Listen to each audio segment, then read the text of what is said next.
officers are expected to serve. It also undermines the work of our legislators and their intent to reduce harmful policing. We will continue to work to ensure law enforcement prioritize what the community wants and deserves. Thank you. Thank you, Davida Briscoe. We will now hear from Katrina Johnson, cousin of Charlena Lyles.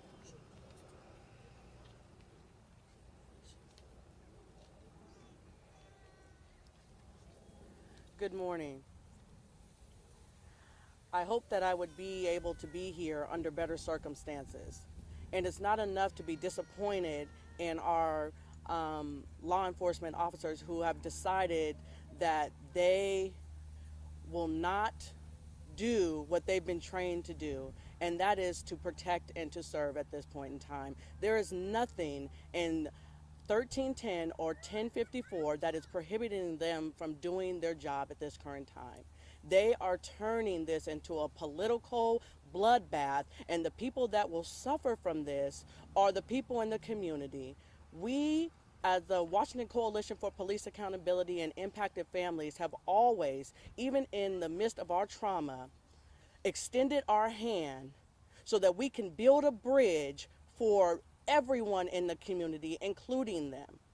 And right now, they have turned away from us, and we are still waiting for them to come back to the table and to work with us in a meaningful way so that there are no more lives lost. There is no reason, if you have all the training that you say that you have, that you cannot continue to do your job as a police officer. And we are asking you to put public safety first ahead of your political dislikes so that the community can continue to be safe.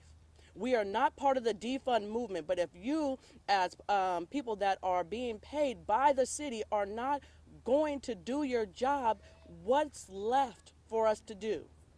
What is next? We are encouraging you all to come and sit down with us. Our phone lines are always open. We are always ready and willing to meet. We don't have to agree on everything, but what we must do is we must bring about the changes that have been brought forth by the legislature.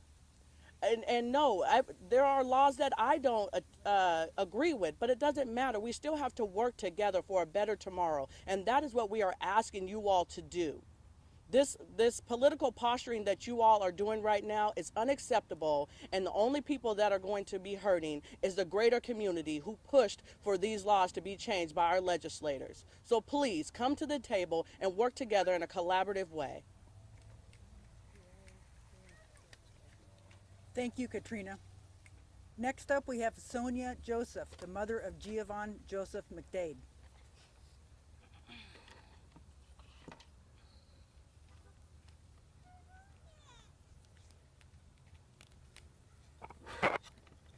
Thank you. Good afternoon. My name is Sonja Joseph. I'm the mother of Giovanni Joseph McDade. He was 20 when he was killed by the City of Kent Police Department. I'm a member of Not This Time and the Washington Coalition for Police Accountability. The overall goals of these bills were to make our communities safer. Police are authorized to respond to any call. These bills address everyday interactions with community and law enforcement. It's crucial to have one unified bill that addresses the use of force instead of the 300 patchwork policies that were set across the state. Law enforcement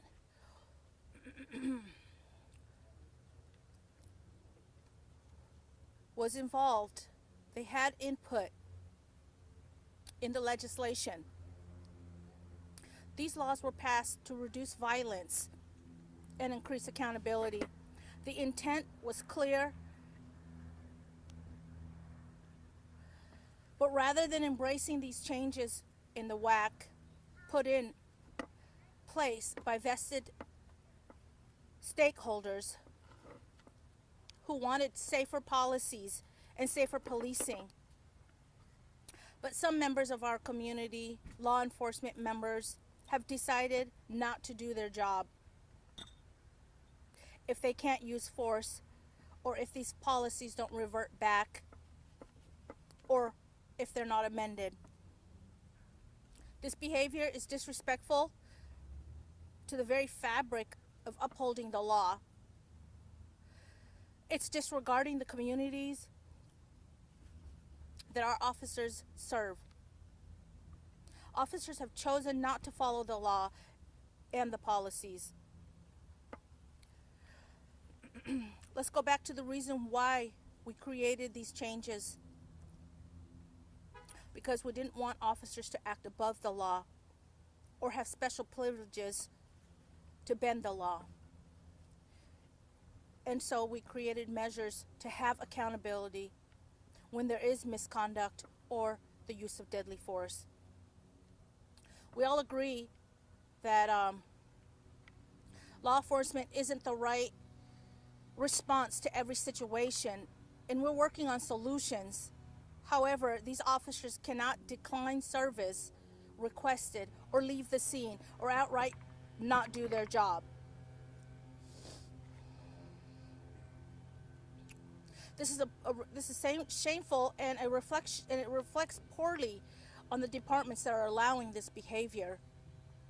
It's a shame that when they're required to seek alternatives to excessive force and prioritize preserving human life, some officers have chosen instead to outright neglect their jobs, put the public at risk, and neglect the communities that they are paid to serve. These instances reflect an abuse of power and a betrayal of the officer's sworn oath to uphold the law. The new laws prioritize the preservation of all human life and are intended to make our communities safer by reforming how police do their jobs. We expect law enforcement, leadership, and officers to follow the laws passed by the legislators and make good faith effort to do so. Please follow the law and use less lethal force. You are not at risk for decertification if you are following the law. Thank you. Thank you, Sonja. We will next hear from Nakia Hunter, sister of Carlos Hunter. Hi, good afternoon or good morning. My name is Nakia Hunter. A little closer. My name is Nakia Hunter. I am an impacted family member of the Washington Coalition for Police Accountability and the chair of the Legal Redress Committee of the NAACP Vancouver branch. My brother Carlos Hunter was murdered in Clark County by the Vancouver Police Department.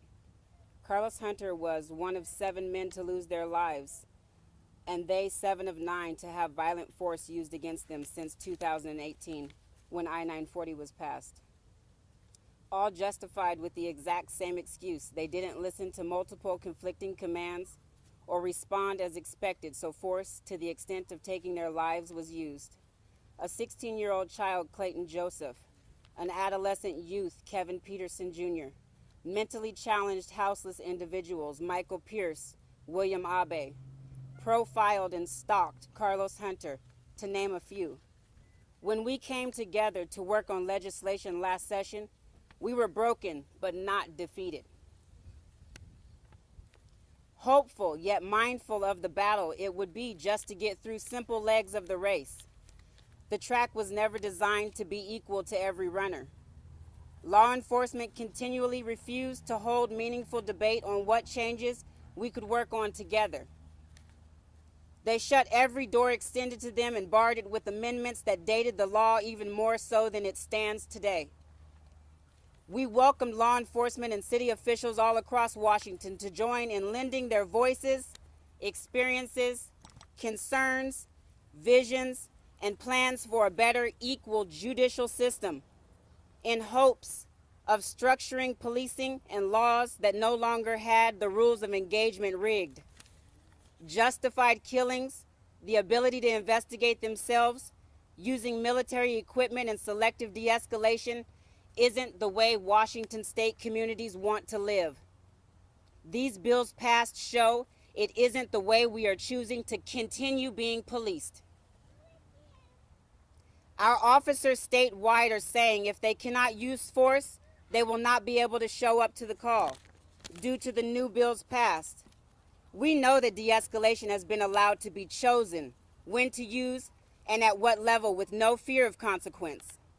The reason there is so much pushback is because they really believe, how dare we demand they change the standard of care shown when they're doing their job. Across America, it shows what major de-escalation without killing looks like. January 6th insurrection and justification, George Floyd's killing, and nationwide pleas for leniency, understanding, when parents pull up to schools and are held hostage out front, malls and movie theaters, on max lines, etc. We are given prime examples of how our officers' training looks when the suspect is white, unless they are mentally ill, for real. Let that sink in, or houseless and displaced. Peace officers statewide and nationally take down and encounter killers with mob-like mentality, firearms and military gear to match. When one group of people commit the exact same crime, yet receive a different lens in which you are viewed, tried, and allowed to rehabilitate yourself, shows just how flawed nationwide our judicial systems are. More troubling is the organized inciting of fear, spreading of false facts, leaving communities in danger, uneasy, and riddled with worry. While they snicker with jokes aplenty and disheartening actions while wearing a badge that's supposed to represent truth and honor, not cover-ups and corruption, dishonest actions and unjust policing. You cannot be for the people of the communities they claim to value, respect, and want to strengthen. July 25th, 2021, the scales of accountability started tipping. All Washington residents deserve police departments that work to ensure their safety, while ensuring everyone involved, including the officers, make it home safe. These bills do that. The people stood, the people spoke, and we, the people, expect to make tables where we can all sit and work open, honest, with understanding. It doesn't take seeing eye to eye 100% to move change.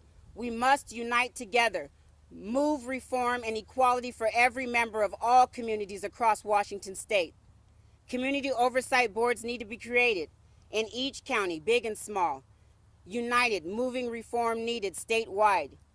You've been invited. The door remains open to sit down and invest real resulting changes in the communities we serve. Thank you.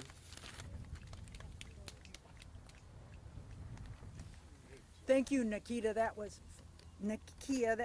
beautiful. Fred Thomas, father of Leonard Thomas, is next.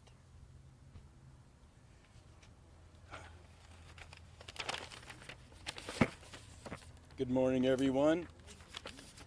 First, I must give all glory to God for the ability to even be standing here today. My name is Fred Thomas, father of Leonard Thomas, killed by police in 2013. I am the co-founder of Next Steps Washington and a member of the Washington Coalition for Police Accountability.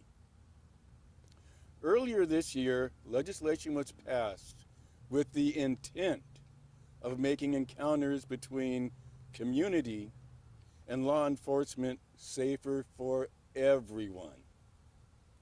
However, there are organizations making alarmist and critical statements against these changes that do not reflect the views of all law enforcement in our state.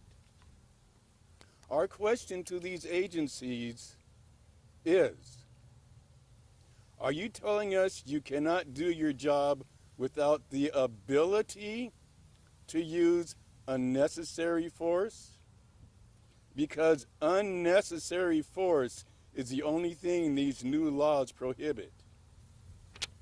And is the intention of your campaign to instill unneeded fear in the community? For in almost every instance, you have time. It is on your side time to de-escalate, time to step back, time to assess the best course of action that protects the safety of all. Many law enforcement agencies across our state support these changes. For example, Seattle Police Chief Diaz wrote, the idea that the ability to use force as a prerequisite, you know what I'm saying, to engaging in investigative stops or responding to individuals in crisis is absurd. And Hoquiam Police Chief Myers said, we have a sworn an oath to uphold the Constitution and enforce the rule of law. We just have to do it within the confines of the new policy, the new police reform bills. Similar statements have been made by the sheriffs of Yakima, Walla Walla, Snohomish counties, and the FOP. We want to thank all members of law enforcement who are working in good faith to implement these laws. I would also like to add, these same law enforcement agencies who shoot and kill civilians for non-compliance of the law themselves stand in non-compliance of the new laws. In closing, I must quote my wife. Yes, we'll get laughter from everyone. And she says, all we want from police is common sense. If someone is in crisis, help them. You don't need guns to solve every problem. Sometimes you need compassion. Taking a life is final. There are no more opportunities to help someone once the trigger has been pulled. Thank you for your time.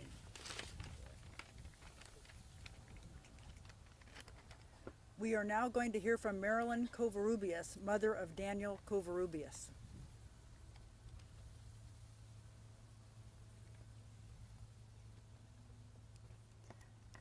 Hello, I'm part of this coalition, but I'm not just speaking as part of this coalition. I'm speaking as the mother who is lost.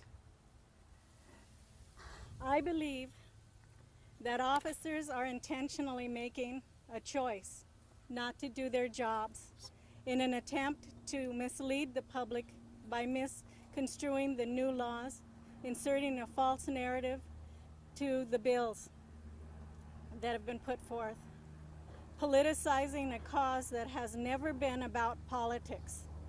This is and always has been about the sanctity of life and the public's safety. It's about needing accountability for officers who violate our civil rights and community safety. Disrespecting communities by pretending not to understand these extremely needed laws is an insult to injury to those of us forced to live with loss, and it undermines the legislature's intent to try to reduce harmful policing, utilizing alternatives to brutal, excessive force and the preservation of life. Maybe if these laws had been in place on April the 21st, 2015, my only son, Daniel Covarrubias, would still be here with his family because we miss him every day, and I want him back and can never see that genuine, wonderful smile again until I see him again in paradise. Thank you. Thank you, Marilyn. And Daniel Covarrubias is one of the reasons we worked for these reforms. He was unarmed, holding a cell phone in a crisis when he was killed. in Lakewood. Now we're going to hear from Daria Faravar, Disability Rights Washington.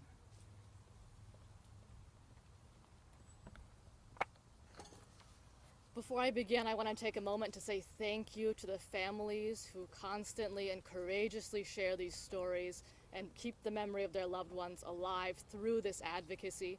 Disability Rights Washington stands with you to work for this meaningful change, so thank you. As Leslie said, my name is Daria Faravar. I'm the Public Policy Director at Disability Rights Washington. And Disability Rights Washington has been in support of 1310 before legislative session, throughout the legislative session, and now after it, working towards the correct implementation of this bill. The law does not say that law enforcement should stop responding to calls for help. The law does not say that law enforcement should not engage in the civil commitment process. Yet we've heard countless stories from across Washington state of law enforcement who is not showing up to assist in these processes. We have seen them weaponizing reform and risking harm to some of the most vulnerable among us. Although we all agree that police are not always our preferred crisis responders, too many police are leaving mental health professionals in the lurch and putting people in crisis in harm's way. What 1310 does say is that when considering the use of force, officers must use reasonable care, meaning they need to take the characteristics of an individual into account. Things like pregnancy, behavioral health crises, disability, and not speaking English. These things need to be taken into consideration. Had 1310 been enacted in law, we could have prevented deaths like John T. Williams, Charlena Lyles, Manuel Ellis, Billy Langford, and Daniel Covarrubias, and many other Washingtonians who have lost their lives. Had law enforcement considered that these individuals may have a disability, be experiencing a behavioral health crisis, or had they considered whether there was really an imminent threat of harm before using force, those individuals would still possibly be alive today. We're not asking for anything extraordinary. We're just asking for officers to use the training that they are receiving in the field to make life-saving decisions. Thank you. Thank you. Now we're going to hear from Inoka Herat, ACLU, Washington.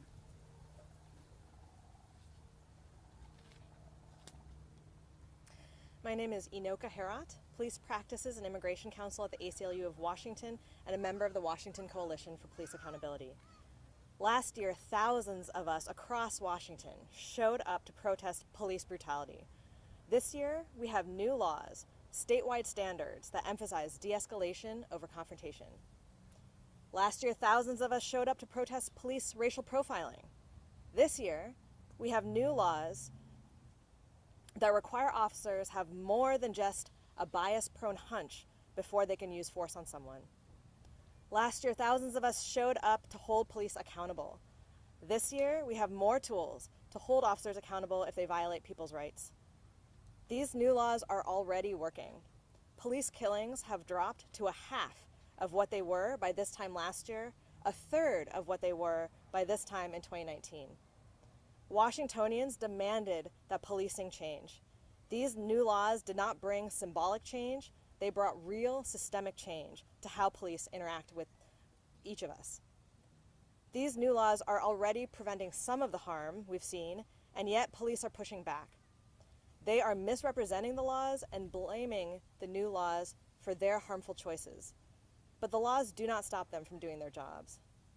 Law enforcement is sending a signal that they are more interested in tearing down these changes rather than building trust or prioritizing safety. That shows us that there is still work to do to ensure that everyone in Washington is treated fairly, that no more lives are needlessly lost, and that officers don't get away with misconduct. We are here to take a stand. Thank you to the family members for showing up and fighting for the safety that their loved ones didn't get. Thank you to the thousands of people who stood up and called for change and who are still calling for change. Thank you to Representative Johnson, Representative Goodman, Senator Peterson, Senator Dingra, and other Washington lawmakers for passing this change. There is more to do, and we will keep fighting this fight together. Thank you. Thank you. Now we will hear from Roger Goodman, who is our last speaker, and then we will take questions. Thank you and good morning. I'm Roger Goodman, the chair of the House Public Safety Committee in the state legislature.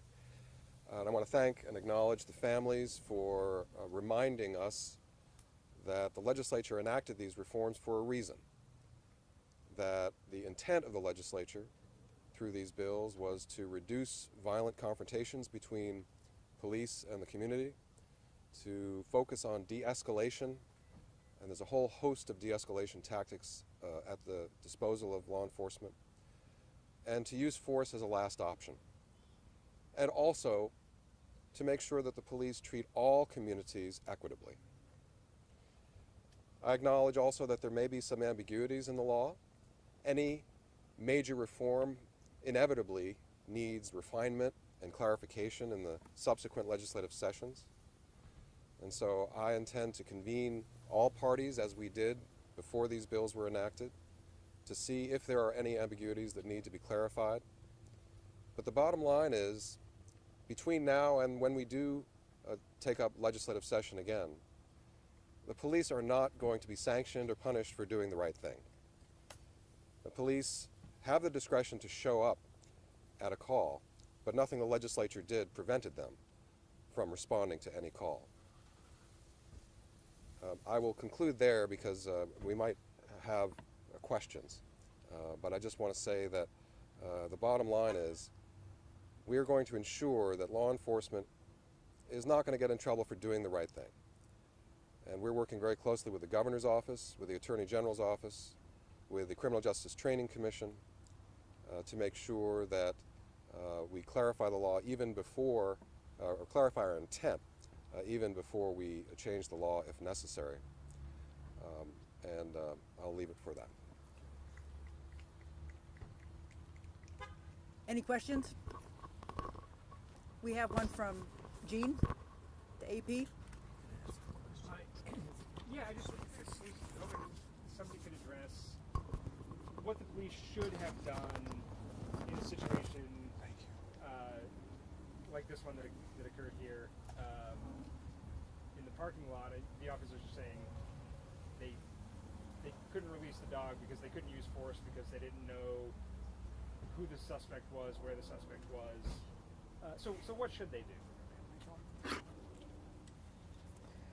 There's nothing in these bills that prohibit law enforcement from investigating, from getting more information, for getting the information they need to find someone, and to arrest them when they have enough information. In this case, it sounds like they didn't have enough information to arrest somebody. And in that case, they wouldn't have had enough information to use force on them.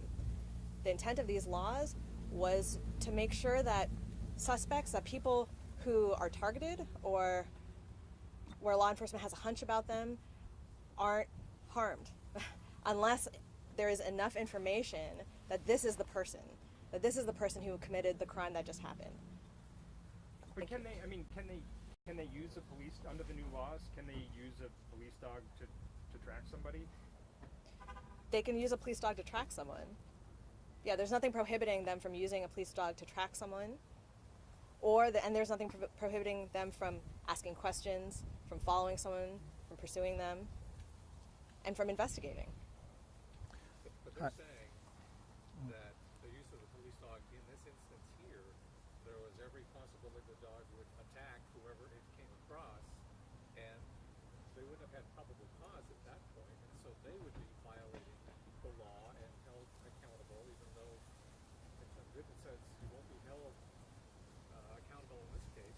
They say they would be, and that's why they're afraid to even use dogs in any instance. Well, that to me I think that shows us a lot about dogs and the law enforcement's ability to control their dogs. And that is one of the concerns, and that is one of the reasons why we did want the legislation created a task force so that we can review. Maybe canines are not the best tool for investigation. If a handler can't even control them and can't control them biting people, dog bites are as vicious as shark bites. And they're not, and again, if law enforcement doesn't have enough information that a person is actually, had probable cause to arrest someone for committing a very serious crime, then they should not be bitten by a dog. It is critical that every person in Washington have the right to just be and to exist and to be free from that level of police violence. But there was criticism, especially in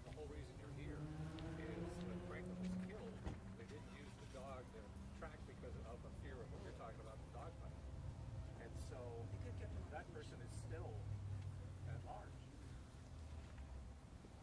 The police have a lot of tools to investigate. They could have used the dog to track without releasing the dog from their leash. And if the dog is not capable of doing that, then it's not the best tool for that situation. A question regarding some of the ambiguity surrounding the laws. According to some of the law enforcement agencies, could you maybe tell us exactly which law enforcement agencies or police departments that contributed to putting these reforms together?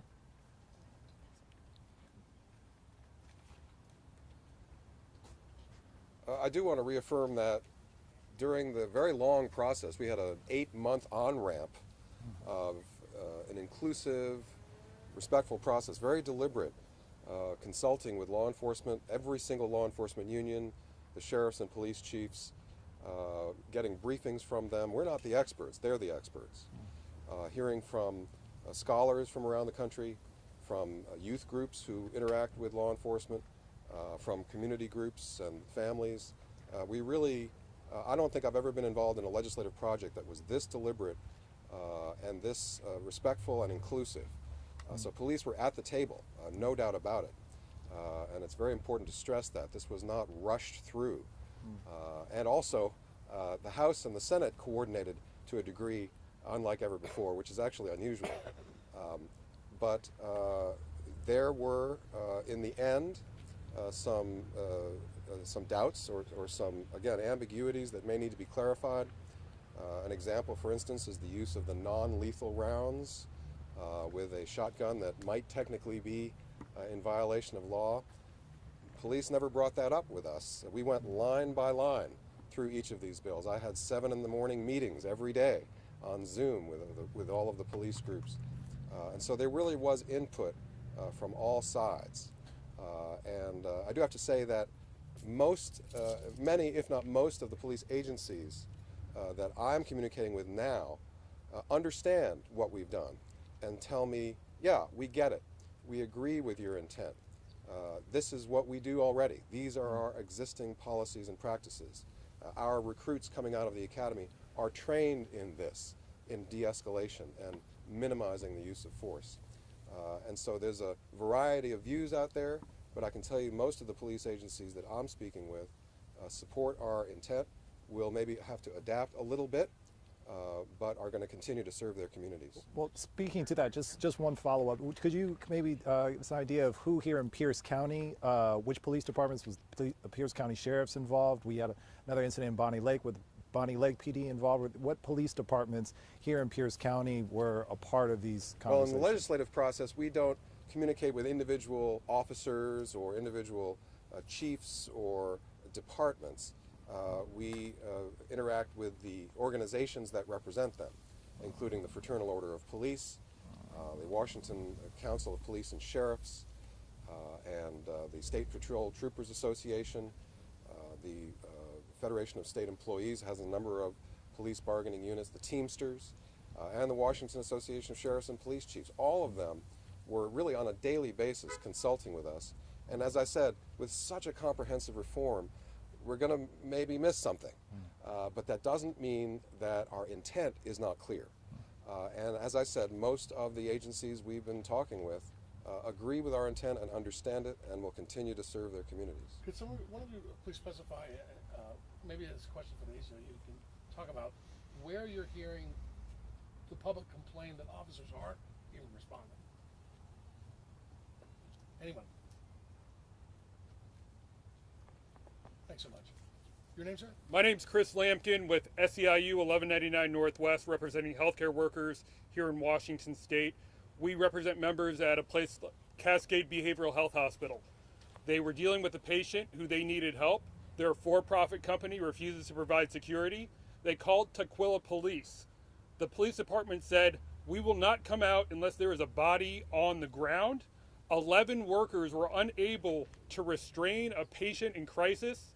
They called to get help, and eventually 11 healthcare workers in the middle of a pandemic, when they were dealing with severe burnout, putting their lives on the line, were injured. One member had their leg broken. Another worker was knocked unconscious, And this is not unique to just Cascade Behavioral Health Hospital. This is happening across the state, where healthcare workers are asking police to help them provide care to patients who they are unable to detain to get the care they need.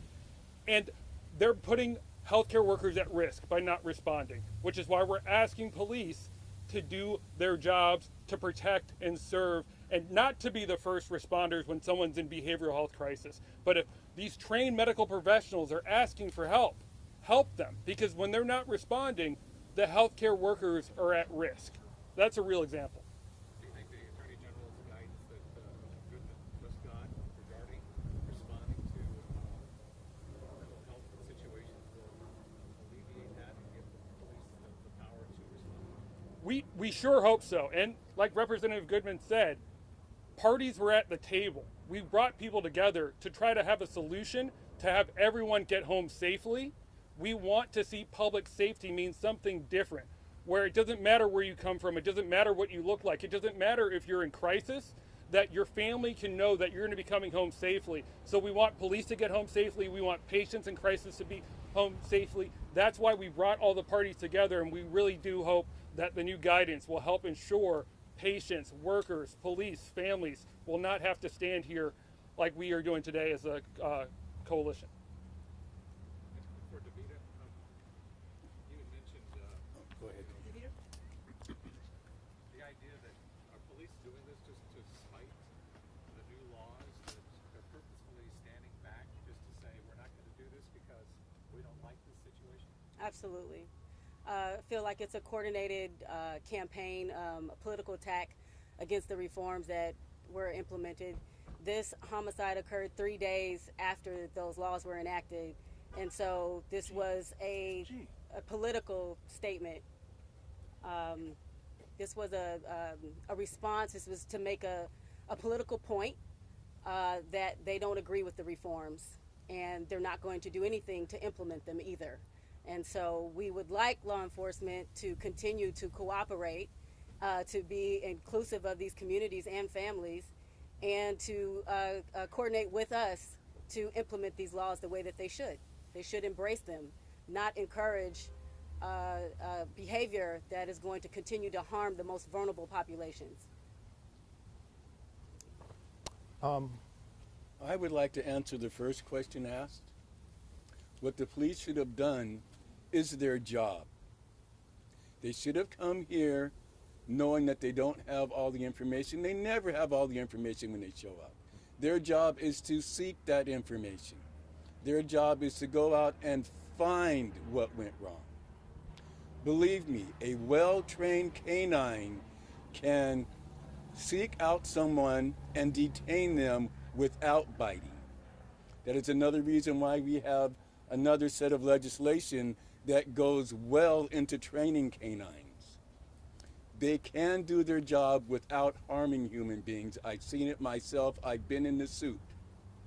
2, if that were an officer laying on the ground, believe you me, they would not have stood here and said, there is nothing we can do. And the third point I would like to make to your comment is, not all law enforcement are doing this.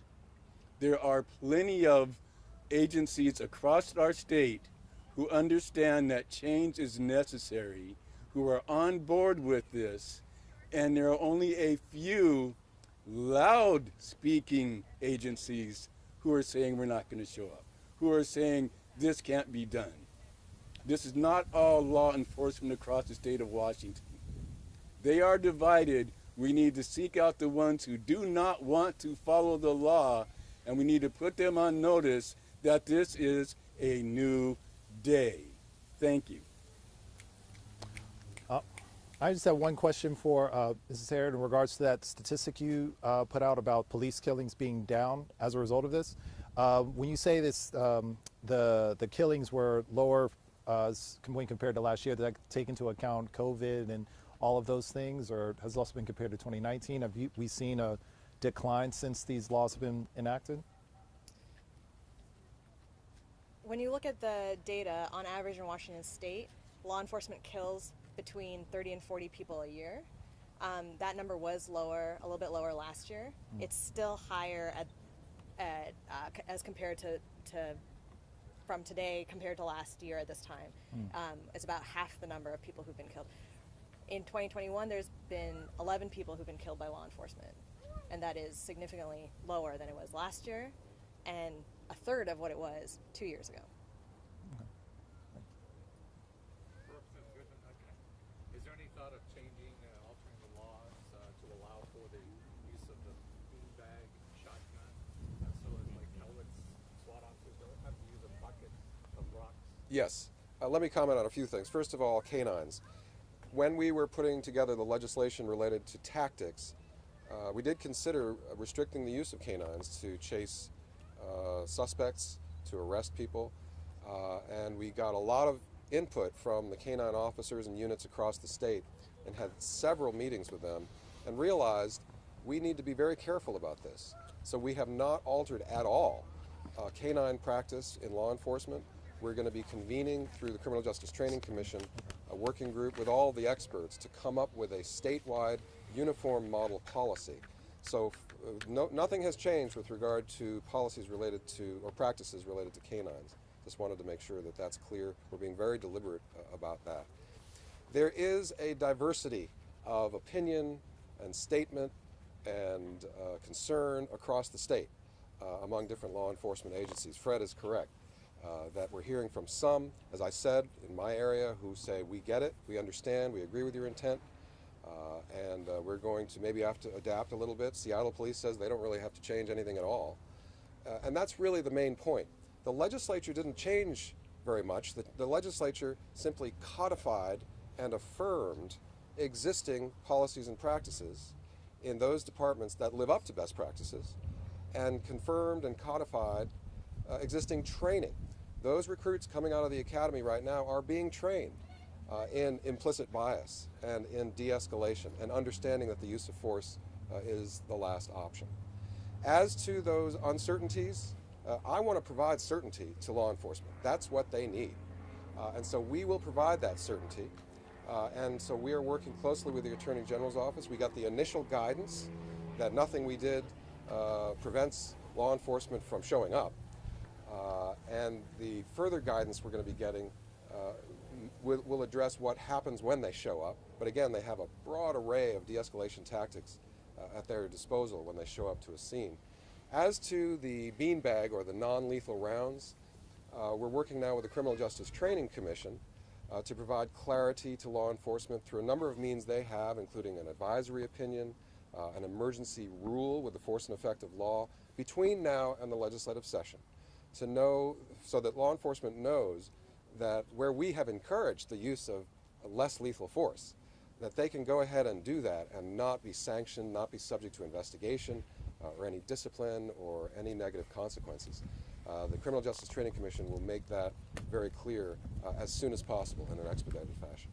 Representative Goodman or perhaps someone else, in the new laws, is there a change of what police officers can do on reasonable suspicion that now requires them to wait for probable cause?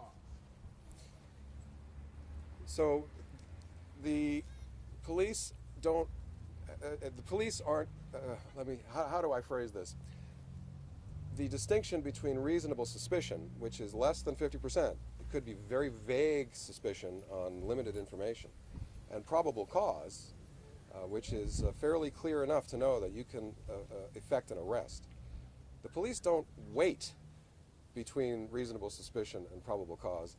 They do a lot of work to find out more information. And while they are gathering that information, particularly if the individual is in front of them, that individual is not free to go. That individual is being detained as opposed to being arrested. And yet during an investigation and during questioning under reasonable suspicion, that individual is not free to go. And if the officer informs him of that and the person attempts to go, then reasonable force can be used to restrain that person because then there is probable cause to arrest. So it's a fairly clear distinction that we think we've made. If we don't think it's clear enough, again, I will be convening all of the parties between now and the legislative session I'm also on a tour of the state. I'm meeting with individual chiefs and all across the state. I'm going to be going up to the northwest part of the state next week. This afternoon, I'm going to be meeting with the chiefs on the east side of Seattle. So this is really a consultative process, not meant to be adversarial at all, but to clarify what we did and to make sure that our intent is secure and clear in everyone's mind. Apparently in the case here, the officers felt they may have had reasonable suspicion, but not probable cause, and because they didn't have probable cause, they did not seek to find the person who may have killed someone here. It's risky to second guess any individual scenario. Each one is unique. So I'm not going to venture into what was or wasn't appropriate, but I do know that officers are not restricted at all from using canines, and that officers have a lot of tools at their disposal, even if there's only reasonable suspicion, to do more investigation, to detain people, to find out enough information either to arrest or to leave the case alone. One more question, Gene? Yeah, sorry, Representative Goodman.